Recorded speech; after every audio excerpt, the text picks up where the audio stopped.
Why on earth would I try to draw comparisons between the story of Five Nights at Freddy's and the Bible? Wouldn't that just offend all of the Christians in the room? Well, that second part would just be kind of funny. To answer the first question, all you need to do is look at old Scott Cawthorn's YouTube channel. Cawthorn, who created Jason Blum, how could you? You know getting names wrong is my thing.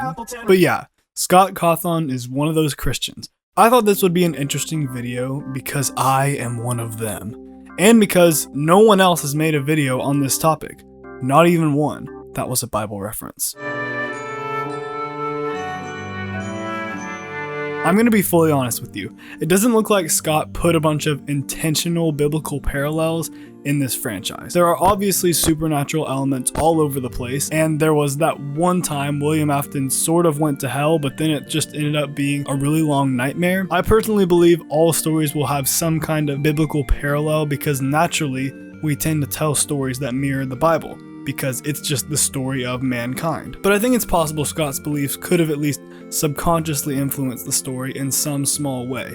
In this video, I'm going to be highlighting parallels between FNAF and the Bible, the way John from FNAF makes parallels between Ruin and the Silver Eyes trilogy. You kind of have to stretch the source material to find the reference. Love you, John. But it's there. It doesn't help that there are only like 6 active characters doing things in the story of the first 8 games either. So don't be surprised when I double dip in a way with certain people. Henry and William are Adam and Eve.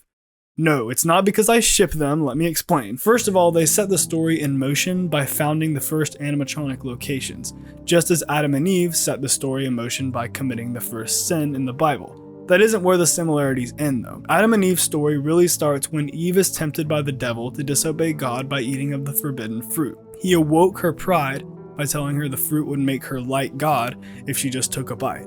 At the time, Adam and Eve were living in paradise, where there was no death, no evil of any kind. After Eve sinned by disobeying God and eating of the fruit, evil had infiltrated paradise, so God physically removed them from paradise and removed them spiritually from their immortal and sinless state. I would say Afton ate of the forbidden fruit when he tried too hard to mix machinery and human life, which he initially did by way of the springlock suits.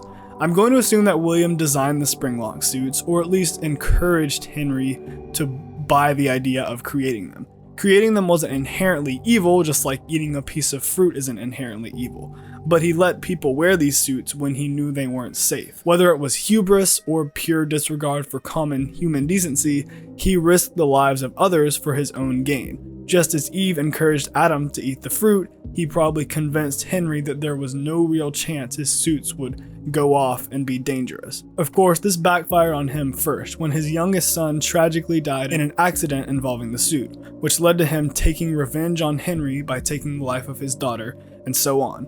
After the first tragedy, they never again found the paradise that was the early days of their partnership. This parallel still applies even if Henry was the one to create the springlock suits. Either way, they both played some part in setting off the cycle of tragedy. This is confirmed in the Silver Eyes, where Henry destroys his family and ends his own life out of grief and regret after Charlie's death. His obsession led to him creating artificial life in the form of his robot daughter, along with other dangerous and twisted technology. My point is that Henry and William are both shown to be capable of using their abilities in unnatural and harmful ways. When Adam and Eve disobeyed God, every one of their children was born infected with the tendency to sin. Every single one of the children of Henry and William were affected drastically by the chain of events that started with the first incident involving a springlock suit. In the Bible, Cain and Abel are the 2 sons of Adam and Eve.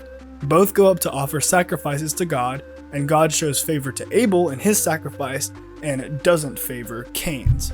Abel was a shepherd, and Cain was a gardener. Abel offered one of his firstborn sheep, while Cain is just described as offering some fruit to God.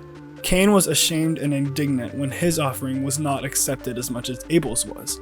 God asked him why he was angry and told him that he would be accepted if he did well. So here we have one brother who hates the other because the authority figure in their life favors the other one. Now, it seems really weird comparing the God that I fully believe in to William Afton from the hit game Friday Nights at Freddy's, but I am saying that they play the same role in these stories in this case.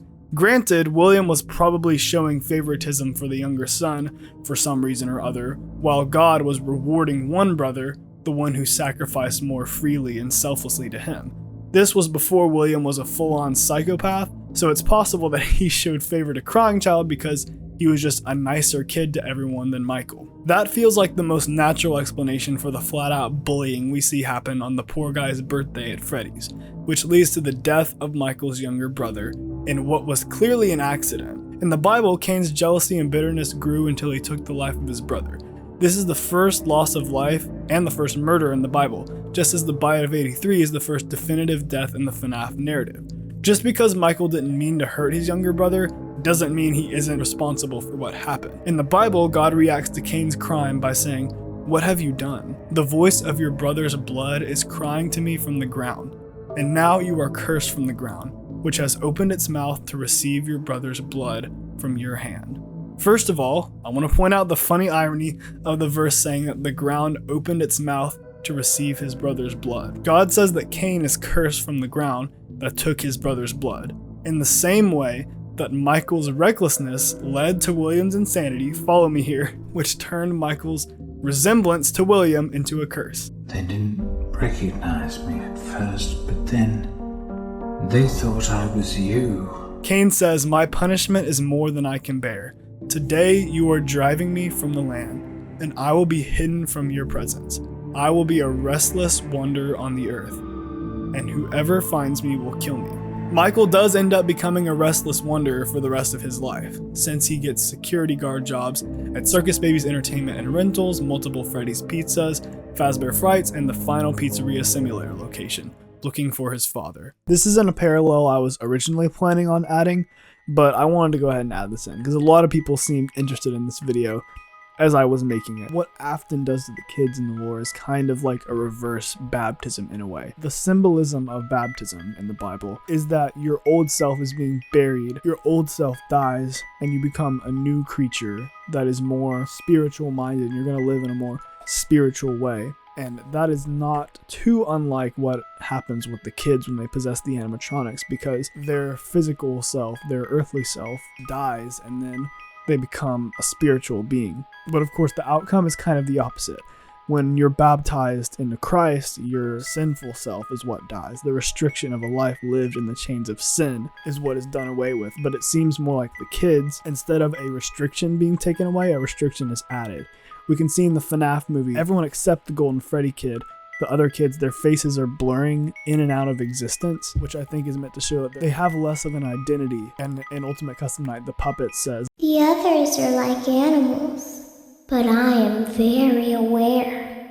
So I think it's this kind of twisted reverse form of baptism when he literally kills their earthly bodies and they come back as spiritual beings that have less of their humanity. And I don't think that's an intentional parallel, but I think it is an interesting connection. Kind of like how the death of the crying child is like a twisted version of Jesus' sacrifice, that instead of freeing all of mankind like Jesus' sacrifice did, it started this chain of tragedy and death. As Christians, we believe we should repent from lives of sin because continuing in it is refusing to acknowledge the invitation of Jesus' sacrifice and continuing to live in what he died to free us from. The nature of the death of the crying child isn't too far off from this.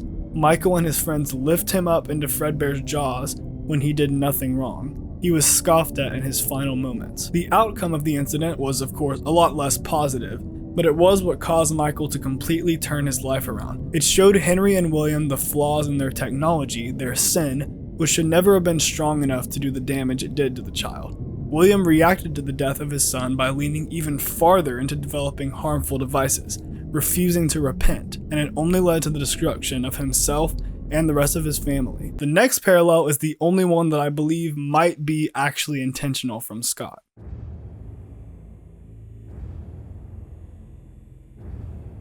William lured in his victims by disguising himself as a friend, a character designed to bring joy to them. 2 Corinthians 11 verse 14-15 says, "And no wonder, for even Satan disguises himself as an angel of light. So it's no surprise when his servants also disguise themselves as servants of righteousness. Their end will correspond to their deeds." Spring Bonnie was the angel of light that William disguised himself as, and his death definitely did correspond to his deeds, because he ended up trapped in one of the suits of his creation, just like the children that he hurt. While the vengeful spirit possessing Golden Freddy is definitely no angel, they are the character in fiercest opposition to William. Golden Freddy is yellow, Spring Bonnie is also yellow. William disguises himself as the exact opposite of what he is. He is the devil disguising himself as an angel of light. Like I said, besides that last one, there isn't much that seems significant or at least intentional in terms of parallels, but it is fun trying to link two stories that aren't directly connected as a way of viewing them in a different light. If you're here from my FNAF VHS video, thanks so much for the insane support on that one. Thanks for stopping by for the next one as well. My shift is over. Remember that FNAF 1 voice line didn't actually say the joy of creation. See you next time.